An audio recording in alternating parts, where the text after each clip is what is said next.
Selamat pagi teman-teman kerabat semua, semoga selalu dalam keadaan sehat walafiat beserta semua keluarga. Hari ini tanggal 7 Mei 2023 pagi, saya kembali berbagi pengalaman. Pada video saya ini saya memperlihatkan minyak urut yang namanya Gandapura. Maaf teman-teman, ini bukan promosi. Kebetulan untuk video yang ketiga ini saya melanjutkan pengalaman 15 tahun yang lalu sakit pinggang selama 6 bulan. Setelah melakukan senam yang saya peragakan nanti, atau kita sudah bikinkan beberapa video hanya tujuan untuk berbagi, semoga ada manfaatnya. Di tanggal 25 teman-teman, saya benar-benar sakit pinggang, sangat-sangat mengganggu aktivitas yang kita lakukan saat itu. Untuk berjalan rasanya ada nyeri-nyeri di pinggang ataupun di pinggul. Sampai-sampai kalau posisi jalan itu sepertinya kita harus berjalan sedikit dengan memiringkan kaki agar otot-otot yang ada ataupun urat-urat pada pinggang pinggul itu tidak terasa nyeri sekali. Dengan keadaan terpaksa 25 Mei tersebut saya melakukan aktivitas. Nah, akhirnya apa yang saya sampaikan dengan pengalaman 15 tahun yang lalu, sekali lagi pernah mengalami sakit pinggang selama 6 bulan, dan proses itu cukup menyedihkan karena situasi dan kondisi kita masih kerja dan berobat setiap minggu datang ke fisioterapi. Tentunya dalam konteks seperti itu adalah tidak ada sesuatu yang gratis. Nah, sekarang teman-teman saya coba narasikan pada peragaan video yang saya sampaikan ini. Jadi saya masih berjalan, sudah agak normal walaupun sedikit masih agak nyeri, namun aktivitas yang saya lakukan sudah bisa berjalan sesuai dengan harapan. Nah, kali ini di hari tanggal 27 Mei saya ulang kembali. Di tanggal 25 kita sakit pinggang, 26 kita sudah melakukan olahraga yang saya peragakan ini, dan 27 saya nyatakan sudah hampir 95% keadaan pinggang saya kembali normal. Ya, kita berharap lagi 5%-nya semoga di tanggal 28 besok. Kebetulan hari ini adalah tanggal 27, berarti besok tanggal 28 kita harapkan menjadi betul-betul normal sekali. Untuk teman-teman banyak pertanyaan kepada saya, sekiranya olahraga apa yang saya sering lakukan di usia sudah mencapai 61 tahun kali ini. Inilah olahraga yang saya gemari, karena olahraga dengan menjinjitkan kaki. Di video-video sebelumnya sudah banyak sekali saya membuat konten-konten berbagi pengalaman dengan gerakan senam yang sangat simpel di usia lanjut. Dengan catatan, ketika melakukan gerakan yang saya peragakan ini, ujung kaki kanan dan kiri adalah tetap menjinjit di tanah, bukan tapak kaki. Kedua, melakukan gerakan sedikit angkatan seperti apa yang saya peragakan tadi. Dan selanjutnya posisi yang kita gunakan adalah sesekali posisi tegak dan juga posisi membungkuk. Nah, untuk menambahkan variasi yang lainnya silahkan untuk bergerak seperti apa yang saya sampaikan ini, untuk melastisitaskan otot pada tumit-tumit. Nah, sekarang bukalah kaki antara paha kanan dan kiri, kita buka agak lebar. Yang tadinya cukup menjurus ke depan, sekarang kita buka agak lebar. Ini akan sangat terasa teman-teman. Jadi seolah ada urat-urat ataupun otot kita yang perbatasan punggung di bawah dengan pinggang pinggul tersebut seperti ketarik. Nah, posisi ini saya anggap adalah tegak lurus. Dan selanjutnya sebentar kita adakan gerakan agak membungkuk. Ini sekarang gerakannya membungkuk. Jadi kedua posisi antara posisi lurus dengan bungkuk yang kita fokuskan jadi adalah tarikan daripada otot-otot yang ada di batasan punggung bawah dengan otot-otot pada pinggang dan pinggul. Tambahkan juga dengan posisi seperti ini. Jadi akan sangat terasa sekali ketika kita sakit pinggang, otot antara perbatasan punggung di bawah dengan pinggang pinggul tersebut akan menjadi ada suatu tarikan sedikit agak nyeri. Ini membuktikan apa yang saya sampaikan. Saya ulang kembali, mungkin teman-teman belum menonton video saya yang pertama tanggal 25 dan kedua tanggal 26. Sebenarnya olahraganya sama, jadi gerakannya simpel seperti ini, 3 macam saja. Yang satu tegak lurus, yang kedua membungkuk, yang ketiga ada ini tambahannya. dan gerakan di usia lanjut. Bagi pengalaman saya, ini adalah sangat efektif sekali untuk memperkuat sedikit atau mengelastisitaskan otot pada lengan kanan dan kiri. Dan tentunya gerakan sekarang ini dengan hanya menekan sedikit saja, kita fokuskan otot pada dada kanan dan dada kiri, sehingga lengan kanan dan kiri dan tentu juga otot pada dada paling tidak akan membuat masih dalam kelihatannya seperti agak kencang, walaupun tidak sekencang di saat kita masih usia muda. Nah teman-teman, ini adalah hanya suatu inisiatif, jadi suatu keinginan dan suatu tekad, komitmen saya untuk melakukan gerakan atau menciptakan, menyusun, merangkai gerakan seperti apa yang saya sampaikan tadi, dan termasuk juga di video-video sebelumnya. Karena di saat 15 tahun yang lalu saya sampaikan kembali, mengalami sakit pinggang 6 bulan itu betul-betul sangat tersiksa, dan juga kalau boleh saya katakan finansial 45.000 per minggu, dan secara selama 6 bulan kita datang ke fisioterapi. Dari segi waktu, dari segi beban biaya ya cukup tinggi di saat itu, karena awal-awal saya bekerja dan termasuk juga waktunya sangat tersita, dan sampai juga aktivitas tentunya keseharian selama sekian jam itu pasti terganggu karena kondisi kita tidak normal pada fisik ataupun tubuh kita. Nah, sekarang saya tambahkan juga variasi sedikit untuk ini, kenapa saya belokkan ataupun penempatannya agak kita perlihatkan secara ke belakang agar lebih jelas gerakan pada penekanan di kursi, dan juga tumit kita perhatikan tetap pada posisi di atas sana. Nah teman-teman, kembali saya coba bagi pengalaman dengan 6 bulan yang lalu sakit pinggang seperti itu, dan akhirnya sangat terinspirasi daripada saat berobat ataupun mengadakan terapi di suatu tempat. Kebetulan ketemu sama teman di saat itu.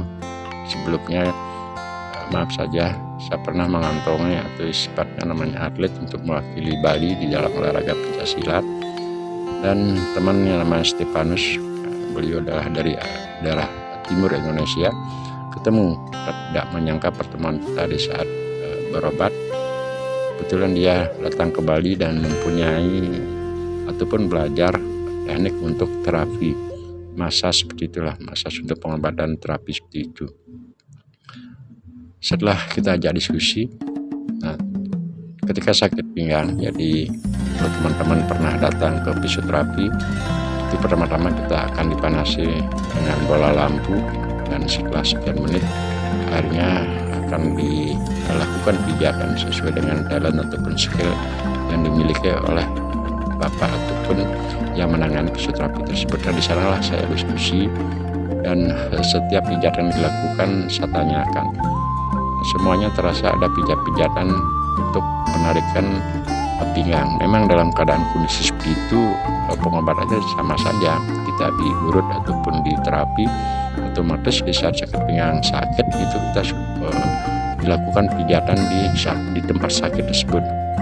Nah akhirnya punyalah inspirasi dan mempunyai komitmen cita-cita gimana caranya untuk ke depan agar setiap sakit pinggang, karena kita sangat menyadari teman-teman dari segi usia, dari segi pertambahan umur, tentulah secara alami semuanya akan berubah, baik itu tenaga, body, otot-otot, apalah semua yang kita punya, rambut dan sebagainya itu akan mengalami perubahan atau penuaan. Itu kita sadari, dan saya sendiri juga menyadari dalam hal itu. Nah, kembali ke poin daripada narasi untuk sakit pinggang, pada akhirnya saya diskusi ada suatu terapi yang sepertinya di tempat sakit itu diadakan penekanan atau penarikan pengendoran otot, baik itu di pinggang, pinggul, termasuk juga di punggung. Nah, saya disupport oleh Stefanus ataupun teman tersebut. Nah, coba aja Bapak ciptakan atau coba pikirkan dari sekarang gerak-gerakan apa yang kira-kiranya cocok Bapak bisa lakukan, sehingga Bapak jarang bisa datang ke fisioterapi ketika mengalami sakit pinggang. Nah, singkat cerita, pada akhirnya memang saya sangat tertarik terinspirasi dari kata-kata Stefanus ataupun teman di saat ketemu di fisioterapi tersebut. Akhirnya saya menciptakan atau melakukan gerakan seperti apa yang saya sampaikan dari awal sampai di titik ini. Hanya gerakannya sangat simpel, dan juga tidak fokus hanya untuk sakit pinggang atau ketika mengalami sakit pinggang. Tentunya dalam hal gerakan seperti tadi kita untuk paling tidak mengelastisitaskan atau mengencangkan otot kita pada lengan kanan, kiri, dan juga dada. Nah teman-teman, sudah berjalan kurang lebih 10 menit 20 detik. Nah, saya perhatikan pada api saya, karena kondisinya sudah agak membaik, dan boleh saya katakan lagi 5% apa yang saya sampaikan tadi. Nah, sekarang rasanya saya tambahkan dalam olahraga keseharian, paling tidak dengan durasi waktu yang sangat singkat, 2 menit, 3 menit untuk melakukan terobosan otot seperti yang saya peragakan ini. Kaki kita pinggirkan, kemudian tangan kita arahkan ke depan, ke atas itulah. Di saat ini merupakan penarik napas. Setelah tarik napas, tahan di dada sebentar saja, kemudian disalurkan tenaga tersebut ke tangan kanan dan kiri. Keluarkan napas tersebut di saat menjulurkan tangan. Seperti sekarang masih penahan posisi kaki tangan lurus, sudah kita keluarkan, dan secepat itu juga kita kembali salurkan tenaga ke tangan kanan, kemudian sama dengan gerakan tadi. Olahraga terobosan ini pun kita coba dan saya rangkai dan kita gali dari masa bujang. Rupanya sangat efektif bagi pengalaman saya untuk berolahraga di usia lanjut dan juga waktu yang singkat.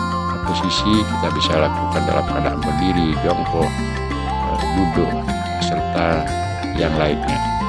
Sekali-sekali agar tidak jenuh, saya lakukan perubahan baik itu dengan melakukan gerakan seperti sekarang, majukan kaki kanan ke lutut kanan ke depan, dan lanjutkan juga silih berganti dengan kaki kiri untuk menambahkan variasi. Untuk menahan tenaga di dada tidak perlu terlalu lama. Yang penting kita secepatnya ketika di saat mengeluarkan napas seperti sekarang, posisi tangan lurus kita lepas, begitu secepatnya juga kita salurkan ke tangan kiri, kemudian lanjutkan kembali dilepas, dan sebaliknya juga di tangan kanan. Rupa-rupanya sekali lagi olahraga seperti ini adalah sangat efektif. Saya punya pengalaman, di samping itu tidak memerlukan tempat dan juga waktu yang terlalu lama. Di usia lanjut yang 61 tahun seperti sekarang ini, cukuplah bagi saya sekiranya untuk melakukan olahraga di pagi hari sebelum melakukan aktivitas. Ya, durasi waktu terkadang 5 menit, 10 menit, ataupun 15 menit sudah cukup bagi hemat saya untuk berolahraga. Walaupun keringat tidak terlalu mengucur basah, membasahi semua baju, tetapi paling tidak otot-otot dan juga lengan biasanya setelah melakukan gerakan seperti sekarang ini, dengan membuka baju begitu, akhirnya kita tunggu 2 menit sudah cukup lah, kan keringat bercucuran di leher, di dada, di muka, dan juga di punggung. Sehingga aktivitas yang kita lakukan untuk mengelastisitaskan otot-otot dari jam istirahat malam ketika bangun pagi mempunyai suatu cara ataupun pakem-pakem berolahraga untuk usia-usia lanjut. Nah, semoga lah teman-teman dapat menangkap poin daripada video sangat sederhana ini. Pengambilan melalui proses HP dan juga tambahan editan saya lakukan sendiri. Tentu hasilnya tidak maksimal. Saya minta maaf untuk hal tersebut teman-teman, tetapi semua narasi yang saya sampaikan dan juga gambarnya hanya menonton dengan begitu-begitu saja, karena sekali lagi memang saya tidak profesional dalam pengambilan gambar seperti ini, tapi keinginan besar untuk niatan berbagi suatu pengalaman yang positif terhadap halayak ramai. Semoga lah hari ini ada manfaat, dan sekiranya kurang lebih seperti itu yang dapat saya sampaikan pengalaman selama mempunyai sakit pinggang 6 bulan, yaitu waktunya 15 tahun yang lalu. Kalaupun dalam konteks seperti ini, umpamanya teman-teman mempraktekkan atau mencoba untuk bergerak seperti apa yang saya sampaikan tadi, kalau tidak pengalamannya sama dengan saya, apakah masih tetap sakit pinggang, ya seyogianya mesti hal tersebut harus dilakukan ke dokter, kepada ahlinya atau spesialisnya. Nah, semoga lah apa yang saya sampaikan tadi dapat saya simpulkan ketika sakit pinggang melakukan gerakan tadi dari tanggal 25 sampai tanggal sekarang 27, selama 2 hari itu saya sudah dapat melakukan aktivitas. Nah, kalau tidak mempunyai pakem ataupun teknik seperti ini, mungkin setiap sakit pinggang karena secara alami tanpa sebab kita tidak tahu. Terkadang juga begitu bangun pagi kenapa pinggang terasa sakit, ngilu dan sebagainya. Nah, inilah hal-hal yang saya sampaikan atau lakukan. Karena teman-teman semoga lah untuk hari kedepannya saya bisa lebih maksimal ataupun kembali berolahraga, melakukan gerakan dengan menggunakan benda samsa ataupun olahraga yang lainnya. Sebagai akhir video ini saya sampaikan minta maaf yang sekiranya video ataupun gambarnya kurang dan termasuk narasinya. Hanya saja semua hal tersebut ataupun video dan apapun yang saya tayangkan pada channel YouTube yang sangat sederhana ini merupakan hanya berbagi pengalaman, tidak ada tujuan lain untuk mendokumentasikan diri agar selama kita sehat dapat berbuat, apalagi berguna untuk banyak orang. Terima kasih teman-teman, sampai berjumpa di lain hari. Semoga teman-teman sehat sekeluarga.